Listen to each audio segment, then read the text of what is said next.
Person আমি সাকিবকে meet করেছি আগেও। সাকিবকে আমার বেশ ভালো লাগে এবং তার সাথে মাঝে মাঝে দু একবার ফোনেও কথা হয়েছে। তো is very rooted and very exciting guy and আমার একটা ফন্ডনেস আছে ওর প্রতি। তো আমার শুভেচ্ছাই থাকবে ওর প্রতি। আদারওয়াইজ দেখুন, প্রতিযোগিতা তো সব জায়গায় আছে, সিনেমার ক্ষেত্রে হোক, ব্যবসার ক্ষেত্রে হোক, স্পোর্টসের ক্ষেত্রে হোক, পলিটিক্সের ক্ষেত্রে হোক, যেখানেই যাক প্রতিযোগিতা থাকবেই। আর প্রতিযোগিতা যদি সুস্থভাবে হয় তার থেকে সুন্দর জিনিস কিছু হয় না। সেটা একে অপরকে হেল্প করে আরও কীভাবে বেটার করা যেতে পারে। আর এই পরিস্থিতিতে দাঁড়িয়ে আমি জানি যে ঈদ একটা বড় পিরিয়ড, সে বেঙ্গলে হোক, বাংলা সিনেমার জন্য হোক, বা ন্যাশনালি হোক।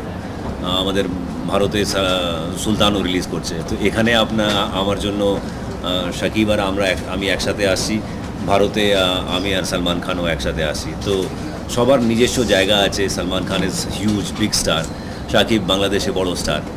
তো সেখানে আমি জানি যে শুনে এসেছি যে একটা দর্শক আছে যারা আমার কাজও পছন্দ করে। আশা করি তারা সিনেমা যদি ভালো লাগে তারা দেখবে। যেই সিনেমা ভালো থাকবে সে কটাই দেখবে। শুভেচ্ছা থাকবে প্রত্যেকটা সিনেমার জন্য। যদি প্রত্যেকটা সিনেমা চলে